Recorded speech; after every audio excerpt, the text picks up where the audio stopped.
On a rainy night in the skies over the former Yugoslavia, Serbian forces shocked the world by shooting down a plane many thought was invisible, the U.S. F-117 Nighthawk stealth fighter.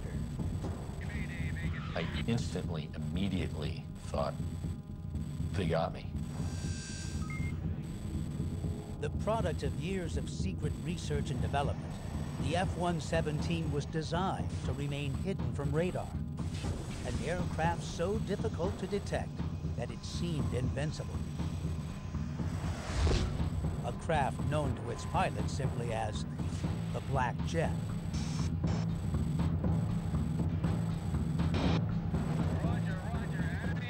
The man who piloted the Nighthawk stealth fighter that night was Lieutenant Colonel Dale Zelko, call sign Vega 3-1, an unwilling participant in aviation history. But to understand how stealth technology failed, it is first necessary to know how the technology of being invisible really works, what it is and isn't, what protection it offers now, and what it may offer in the future.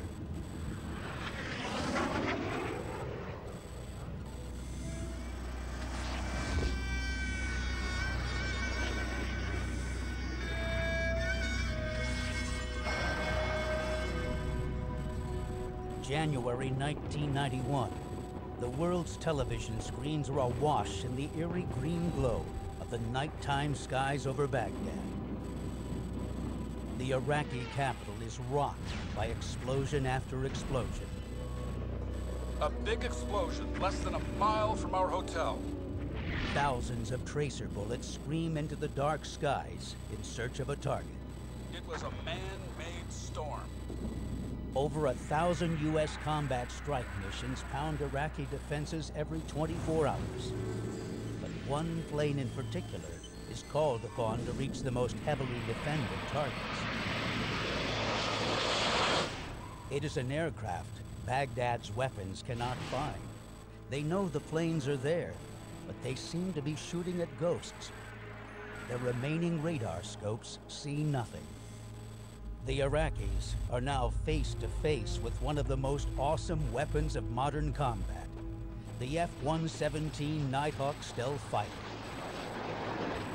Lieutenant Colonel Dale Zelko flew one of the Black Jets on that first night of combat. My first target hadn't gotten word yet that there was a war on. The next target was a whole different story. Baghdad bristled with more than 3,000 SAM missile launchers and anti-aircraft guns, which formed the protective shield of one of the most fortified cities in the world. Stealth would play an important part in defeating these defenses. Stealth isn't just one thing, but it's a whole bunch of things tied together in one package of an aircraft that can quietly, quickly, undetected, get into an enemy's most sensitive and most highly defended areas and destroy a specific target.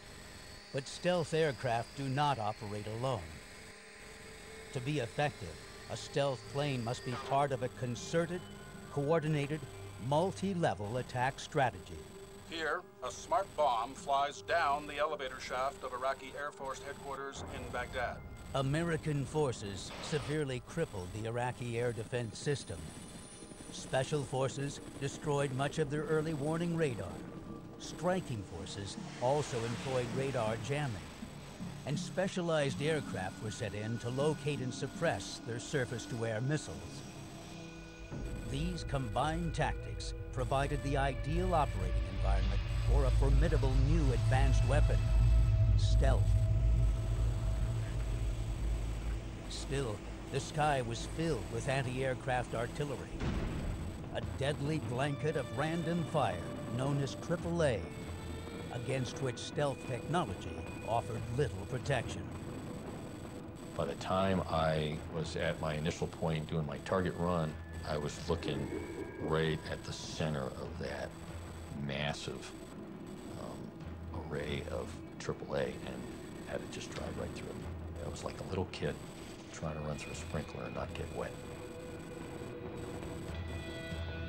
The missions over Baghdad were literally baptism by fire for both the pilots and the futuristic-looking stealth aircraft they flew.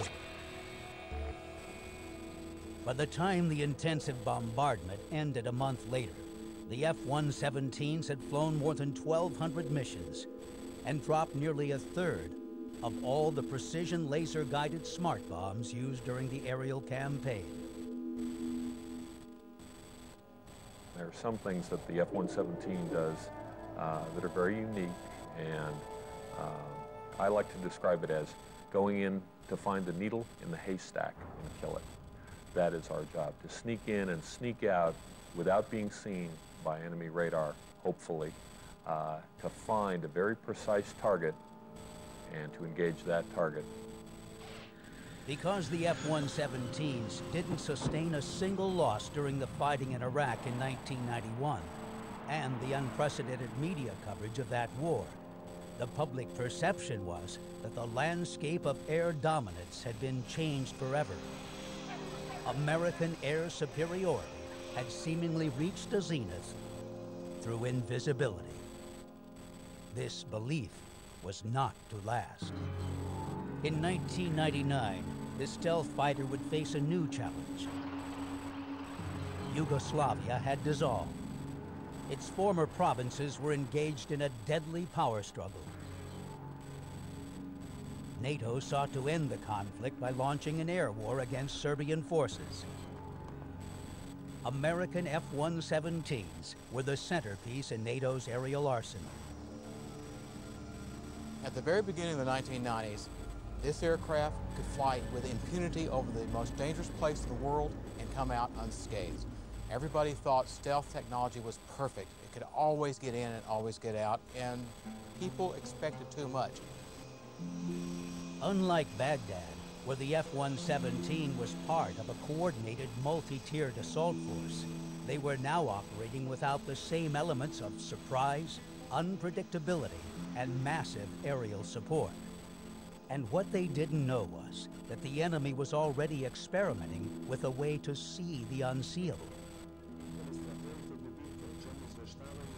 On the fourth night of air operations, Lieutenant Colonel Zelko was piloting one of the black jets. I'm looking outside the cockpit, and that's when I saw two missiles punch through the bottom layer of clouds. I immediately thought, they got me. The unthinkable had happened. A Serbian surface-to-air missile somehow had been able to use its radar to lock on to a stealth fighter. Watched the first one. It went right over the top of the aircraft. So then I quickly looked back to reacquire the second missile.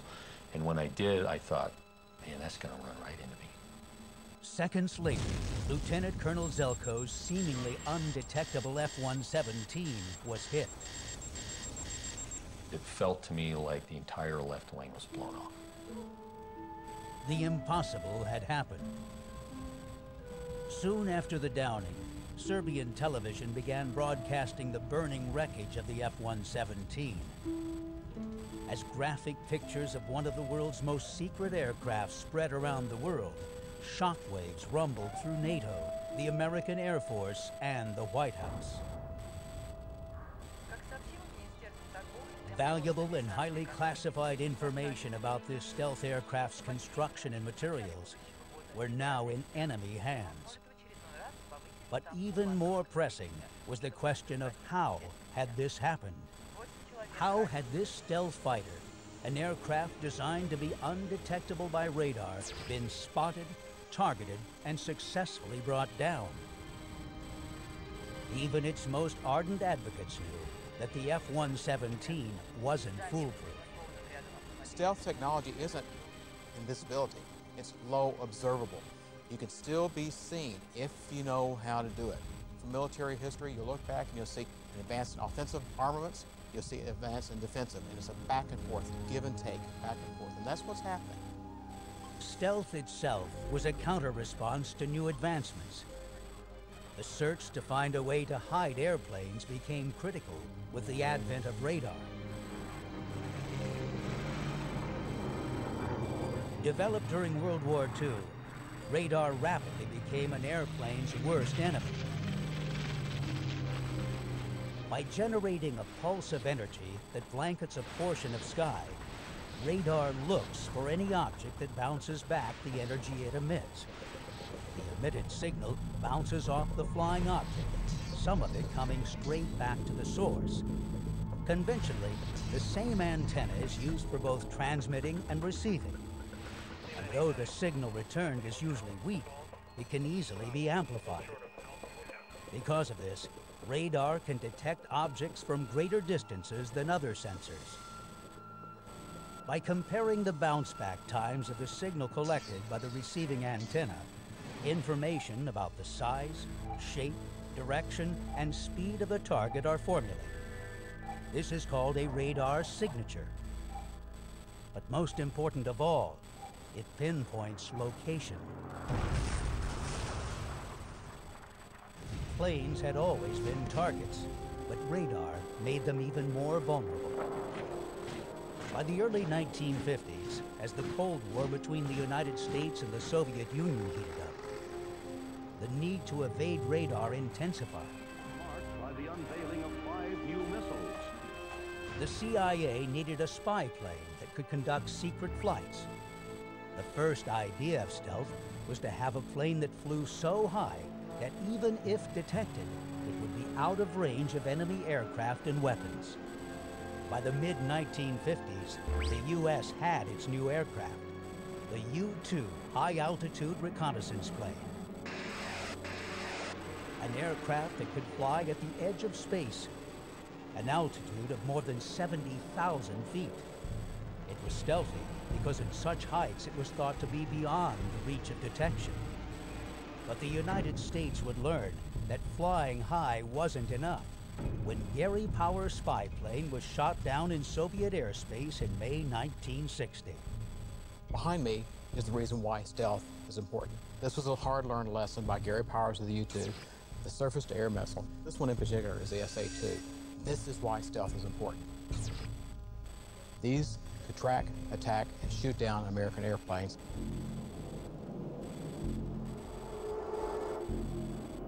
To defeat this threat, U.S. planes needed to become still more difficult for radar to detect, leading to the concept of low observability, more commonly known as stealth. The stealth-like successor to the U-2 was another high-flying spy plane, the SR-71 Blackbird, designed specifically to lower its radar signature and painted with a new top-secret material.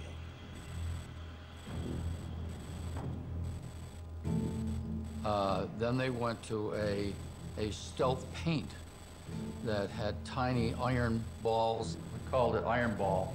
What it did is diffuse the radar so that if you were looking at it as a radar technician, you would see a cloud, you wouldn't see an aircraft, but it was traveling so fast, it was very hard to distinguish that you had an aircraft from the radar beam. And though still classified, the SR-71 is believed to have a radar cross-section or signature about the same size as a standing human. But its trump card was performance. The Blackbird not only flew at the edge of space, but flew faster than any other aircraft. When flying at 2,000 miles per hour, it was traveling faster than a bullet fired from a .30-06 rifle. There's a great sign over the 9th Strategic Reconnaissance Wing in Kadena during Vietnam, and it said, "Yea, though I walk through the valley of the shadow of death, I will fear no evil, because I'm at 80,000 feet at Mach 3. Satellite reconnaissance would eventually take over the SR-71 spying mission, but the quest for invisibility lived on. Reconnaissance was just the first step. The ultimate military effort was the potential of stealth in combat. The goal became to build a fighter aircraft that was virtually undetectable by radar or anything else, which meant a more complete and more complicated version of stealth. Soviet and U.S. engineers engaged in a race to defeat radar.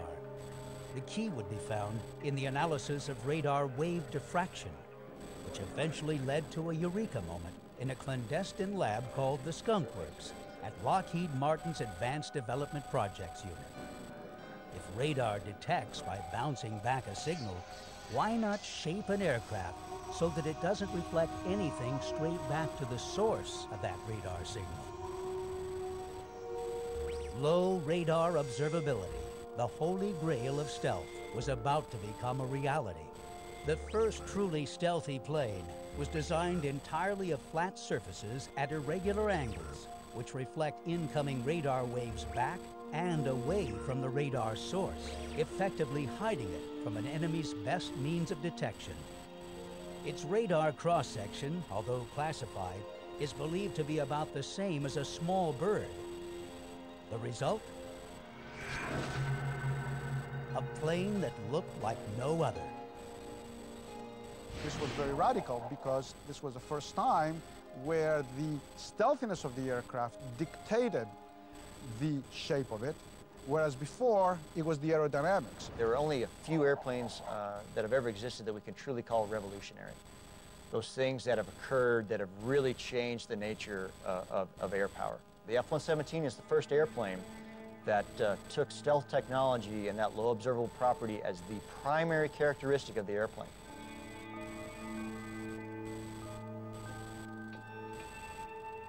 A fully loaded F-117 weighs more than 52,000 pounds. It's nearly 70 feet long, almost 13 feet high, and has a wingspan of more than 43 feet. Fortunately for its designers, the size of an aircraft has little relationship to its radar cross-section. Ohio State University's Electro Science Lab was the first to test the complex mathematics of stealth against real-world measurements. These measurements of radar wave reflection from a given target are then used to compute and assign a single number known as a radar cross-section. High number, easily seen by radar. Low number, stealthy. So how can this reading be reduced? The shape is, by far, we always say, the most important thing. So when we look at any structure, the most important component that contributes to the radar cross-section is the one that reflects from the flat surfaces. So our goal is to always make it angled so that as the signal hits it, it reflects and goes in the other direction and it's never returned back. The reflections from the edges where two surfaces meet create the most radar bounce back and are the primary factor in determining radar cross-section. These reflection considerations mean that all external appendages were eliminated. There are no visible weapons, fuel tanks, or engines. They are all buried in the fuselage. There are no straight seams. Panels interlock with a sawtooth pattern. If you look at the side of the airplane, you can see the standard sawtooth shape. That's a dead giveaway of stealth technology. Any external antennas can be retracted. Combining these design considerations, along with specially manufactured radar-absorbent materials, produced the F-117. This fighter seemed to have cracked all the challenges for stealth. So how did the Serbs bring down a multi-billion-dollar jet that was supposed to be virtually invisible to radar? Lucky shot? Or was it something else? On the plains of Kosovo, Colonel Zoltan Danny and his missile battalion played a deadly game of hide-and-seek with attacking NATO warplanes. They moved often, seeking shelter wherever they could find it, traveling under the cover of darkness without headlights. It was from this unidentified secret location Colonel Danny and his missile crew targeted and brought down the first F-117 stealth fighter ever lost in combat. The crew was very well trained, and they all acted as a team. eager to show what we had been learning for years. The Serbs also benefited from the rules of engagement. 8 years earlier, in the First Gulf War, coalition forces severely crippled Iraq's integrated air defense system. While attacking Serbian troops, NATO forces operated with far different tactics. Allied force, we didn't do that at all. We left their integrated air defense systems essentially intact and untouched. The Serbs also had made a small but significant improvement to the Russian surface-to-air missiles. I have worked on that innovation for 10 years. I wasn't 100% sure it would work, but I assumed that it would. On the fateful night, bad weather caused the cancellation of most NATO activities. Instead of searching the sky for hundreds of targets, the Serbians would have fewer distractions. On the way out to the flight line to jump in the aircraft on that mission on that fourth night, I felt so strongly that, you know what, if there was ever a night, ever a mission for an F-117 to get shot down, this is the night and this is the mission. And the situation just got worse. Already in the air, a squadron of F-16s, whose mission was to suppress the Serbian surface-to-air missiles, was called off. Then the electronic radar jamming EA-6 Prowlers were not allowed to enter the airspace necessary to do their job effectively. All the F-117s had to rely on was their stealth technology. Good as it was, it wouldn't be enough. It's 8 F-117s all by ourselves against a full-up integrated air defense system with no other support whatsoever. The stage was set for disaster. We switched on the radar but saw nothing on the screen. Zilch. Then I told Ubenkovic to switch on our innovation. And then, of course, the targets appeared on the screen. We assumed that the targets were stealth aircrafts. The first target was out of range. Dale Zelko was not so lucky. Operators manually tracked the target. The guiding officer informed us that the target was in range, and I gave a command to destroy it with 2 missiles. The second missile found its target. The missile impact itself was extremely violent, and the aircraft was knocked immediately violently out of control. The jet slammed into this -7 or more G-tuck left roll, and I'm absolutely pinned in the top of the straps. At this point, 7 times Zelko's normal body weight was pulling him out of his ejection seat and crushing him against the canopy. And I remember thinking, again, very calmly, very matter-of-factly, you know, this is really, really, really bad. You're probably not going to survive. His only chance of survival was to reach and pull the ejection handles.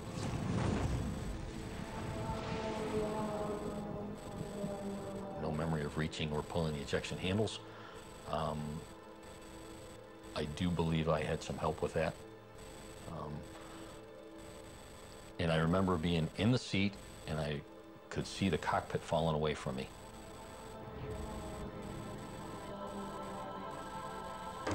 Realizing the situation and now what was at stake. Realizing that, yeah, they got the ultimate aircraft, but the ultimate prize would be the pilot. Zelko's mission dramatically changed. He was now the target, trying to avoid capture by hostile forces. As Zelko floated down from the sky, he made this radio contact to report his last known position. Go ahead. Roger, out of the aircraft. Down. Damn. Oriented himself with the surrounding terrain, and transmitted a burst from his locator beacon. It was a massive manhunt, and it really was an against all odds combat search and rescue. After a harrowing night of evasion, Zelko was dramatically and quickly removed from the Serbian landscape by U.S. pararescue jumpers known as PJs. On the ground, pump the two PJs out. Two PJs come, grab me, the three of us jump back in and off we go was 90 seconds. Less than 45 seconds ground time, which is just remarkable, extremely professional. The fact that with all of this technology and sophistication, we pulled that thing off with a walkie-talkie, a road flare, and a $100 GPS. Just as human ingenuity and determination helped U.S. rescuers pull off an improbable coup, it was similar skill, resourcefulness, and luck that led to the F-117 downer. An older radar detection system was cleverly modified to be more effective against stealth technology. But operational tactics made the Serbs' job easier. NATO planes flew in specific corridors. Departures were observable in Italy. The Serbians could figure out basically where NATO planes were going and how fast they could get there. So you put your radars where you think they're going to be, and again, this is not invisible. It's basically designed for when you're coming in, you don't see the aircraft, but if it's flying directly over your head, you get this underside, and it's a little easier to pick up. I assume that that's what basically happened when they shot down our F-117. And once targeted, the F-117 was at a distinct disadvantage, as this early stealth design came with compromises. The Black Jet relies solely on its ability to hide. It has no air-to-air defense, and performance is limited. I believe there is a shape called hopeless diamond. There is a reason for the hopeless, and the hopeless is because it was challenging to make fly because it was based now for the first time on radar cross-section or stealthiness principles rather than on aerodynamic principles. In a situation where a conventional fighter jet could perform a high G turn, possibly avoiding an incoming missile, the F-117 design compromised this performance to stealth. And the need to minimize its heat signature meant engines with no speed-enhancing afterburners. The whole design of it was to capitalize on its stealth technology, so it doesn't necessarily have the same maneuverability or the same amount of excess thrust that an F-16 or F-15 would have. The Nighthawk needs to remain hidden in order to survive, so attention is paid to every possible source of radar reflection. You can really see some other aspects of this aircraft for stealth technology. When you look at the air intakes, the turbofan turning on a jet engine makes a wonderful place for radar to bounce back. All these different shapes bounce the radar further away. In addition to these design features, the F-117 is coated with radar-absorbent material. The material covers the Nighthawk's exterior. When they put those pieces of material on the airplane, they have to go back and go over it and what we call butter the airplane, so that you cover up the seams in between so that it's seamless all the way around the airplane. While still based on the principle of minimizing the return of the radar signature, the next generation of stealth would have one huge advantage over the F-117: computing power. With better computers, smoother aerodynamic shape returned. With its flying wing design and enhanced aerodynamics, the B-2 bomber brought a new look to stealth. When you look at the F-117, you see a whole series of flat surfaces on the airplane. The B-2 was the first stealth airplane that went to a smooth, curved surfaces. This has a tremendous advantage as far as aerodynamic performance is concerned. This aircraft is stealthy on several levels. The most obvious is the shape. Everybody sees it. It's the bat wing.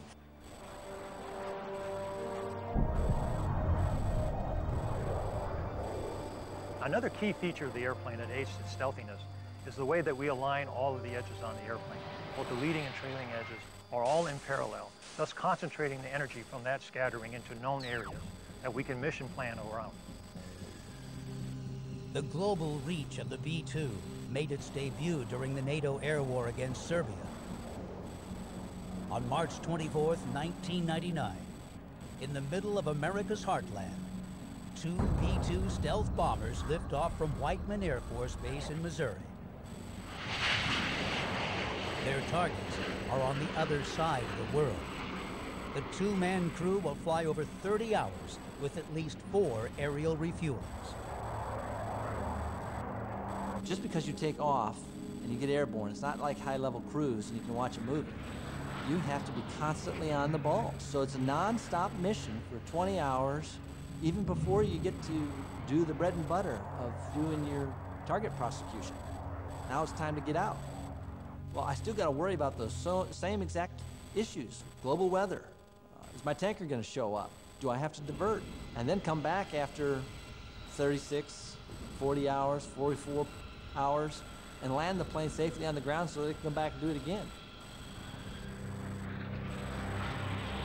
The B-2's ability to carry a large payload to anywhere in the world makes it a formidable weapon. In the air war over Kosovo, the B-2 introduced a devastating new bomb.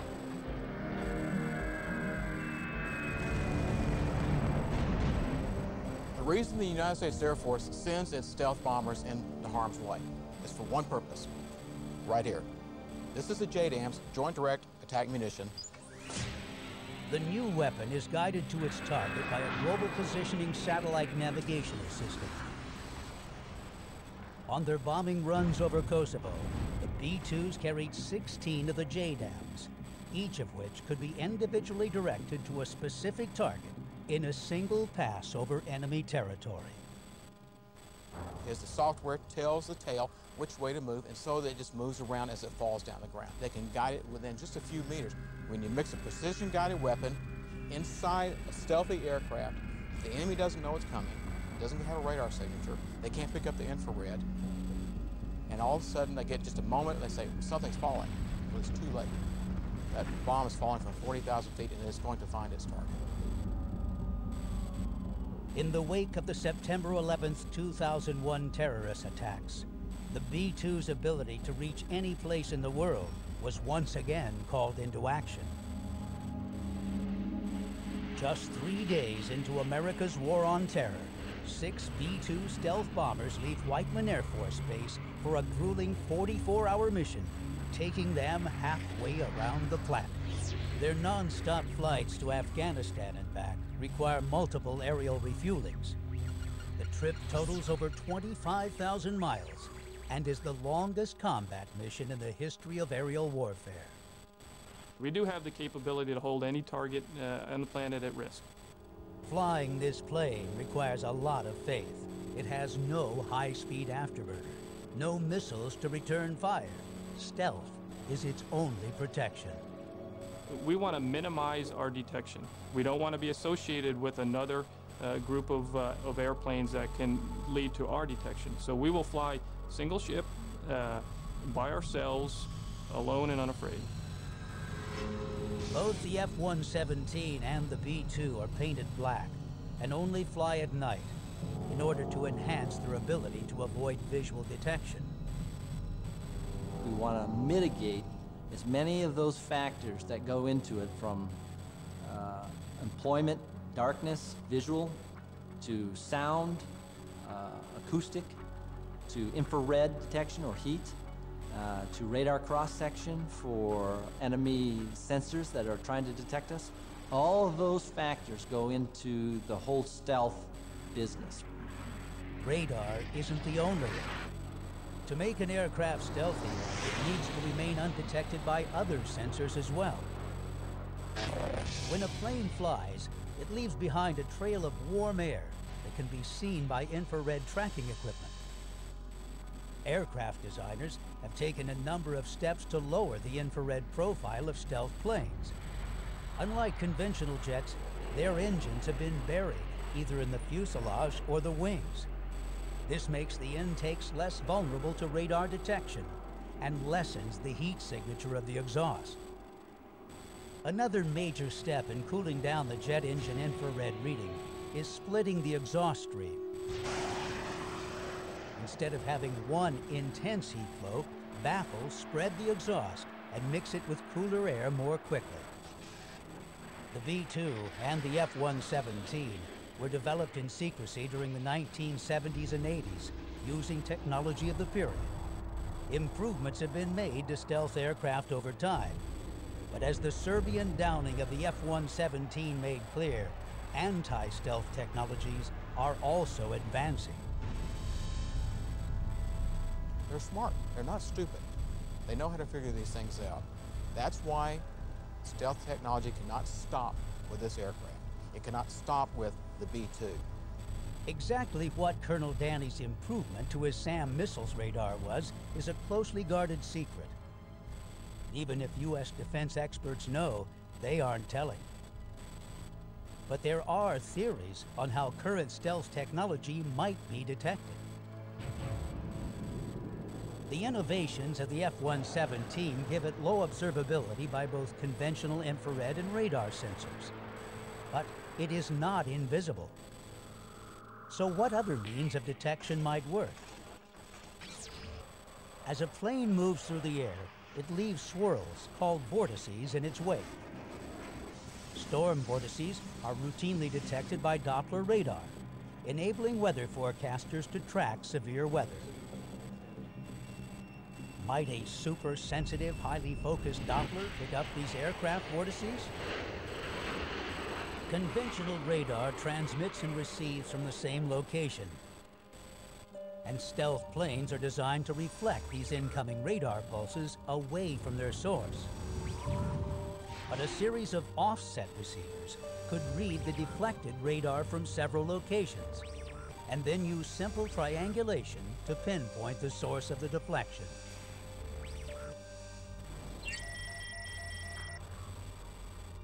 In the case of the downing of Dale Zelko's F-117, internet rumors at the time suggested a new secret technology. This system ingeniously used the country's existing cellular telephone network. It's called an interference pattern, and it's a lot like how the invisible man can be seen in a rainstorm. The rain sets up a visible pattern. Wherever the invisible man is, that pattern is disturbed, and he can be seen. A series of cell phone towers blanket an area of sky with a pattern of microwaves. These act like the rain, setting up an observable pattern.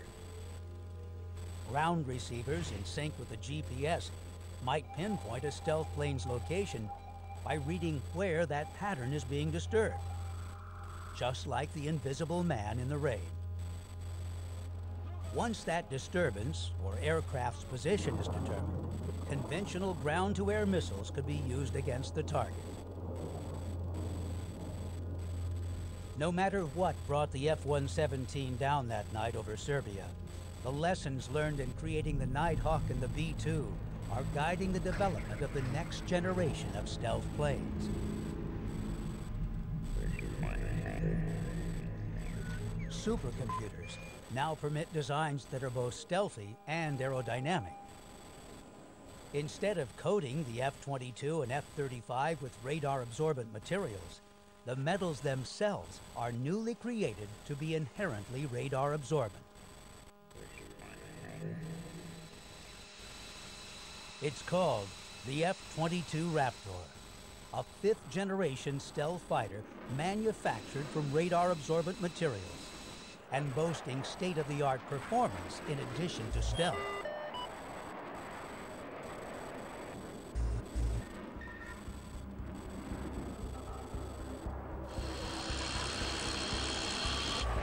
And this stealth plane doesn't have to rely on hiding from other planes. It can protect itself. The Raptor's air-to-air missiles are housed in internal bays and can be deployed in less than a second. The open bay doors expose the plane to enemy radar for less than 2 beats of the pilot's heart.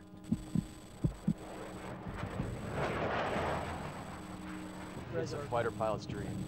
Just imagine looking at a screen going, okay, I know where everything is. nothing is hiding from me and nobody sees me. So it's awesome.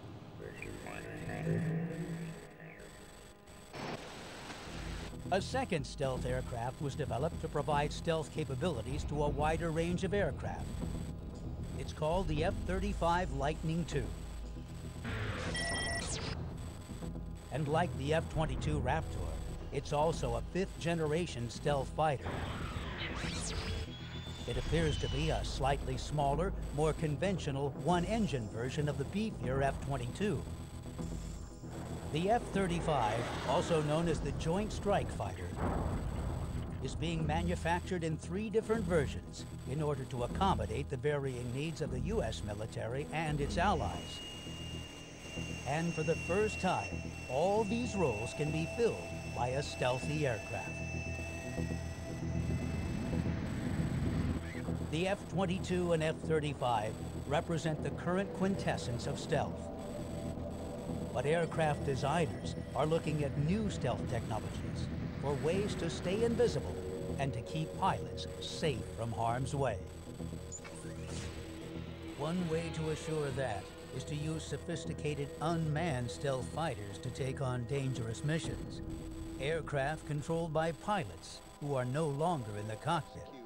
3, 2, 1, now. This points toward one possible future of air power, and it's to use a small, unmanned combat air system.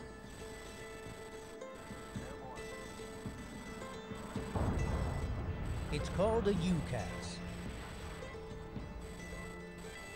It can operate as a single robot stealth fighter or in interlinked packs in conjunction with manned aircraft. These unmanned prototypes are likely to be the next generation of planes built using the ever-improving concept of stealth shape combined with new radar-absorbent materials. Some designers are looking even further into the future to see whether emerging technologies might hold the key to future stealth. Some of these seem to come straight from science fiction, like using a plasma shield to create a kind of cloaking device, one that uses ionized gas to reduce an aircraft's radar cross-section, making it disappear from an enemy's gaze. Plasma is basically an activated gas that we activate with electricity. You can see here the purple glow that is emitted by the atoms and molecules of the gas inside the chamber. Plasma is the fourth state of matter, the result of ionizing a gas. It makes up 99% of the visible matter we see in the universe. It's found in our sun, the stars we see at night, the flame of a candle. Scientists are currently testing potential applications for cold plasma and have found it to have radar-absorbent qualities. Plasma absorbs, not only absorbs, but absorbs in a wide range of frequency. So even if you have a radar that keeps changing its frequency, it could still fall within the range of frequencies that plasma can absorb. In the future, electrodes embedded in the aircraft could be switched on to charge the skin of the craft, causing the gas in the surrounding atmosphere to ionize and make plasma. This coating could, with the help of a computer, rapidly change its density to absorb any potential radar frequency. You can make it denser or thicker or change density as quickly as possible. This is probably not feasible today, but there is no say where it can go in the future. NASA is actively developing hypersonic aircraft that travel 10 times the speed of sound. Other manufacturers have used plasma technology to reduce an airplane's drag and increase its aerodynamic maneuverability.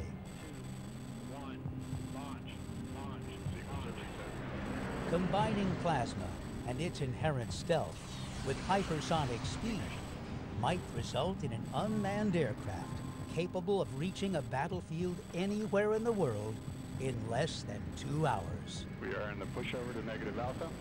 Pushover. Stealth has changed the battlefield and the very rules of aviation engagement. And the F-117 Nighthawk is the aircraft that led this revolution. The downing of Dale Zelko's Black Jet in Serbia was a combination of 25-year-old technology operating under less than ideal circumstances against improved countermeasures. It was perhaps the most visible defeat of stealth on its long and continuing quest to keep planes hidden from their enemies. Future wars might be fought using unmanned planes, controlled by pilots half a world away in remote facilities. The stealth aircraft achieving undreamed-of speeds, while sheathed in plasmas that render them truly invisible to all radar. PID complete, cowl closed.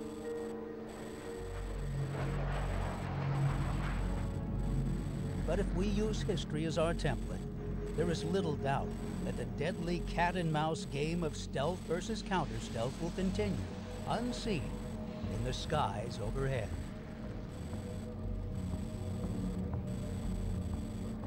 Mayday, mayday, mayday, Vegan 3-1. Mayday, mayday, mayday, Vegan 3-1. Vegas 3-1, Magic 8-6 on guard, go ahead. Roger, roger, out of the aircraft.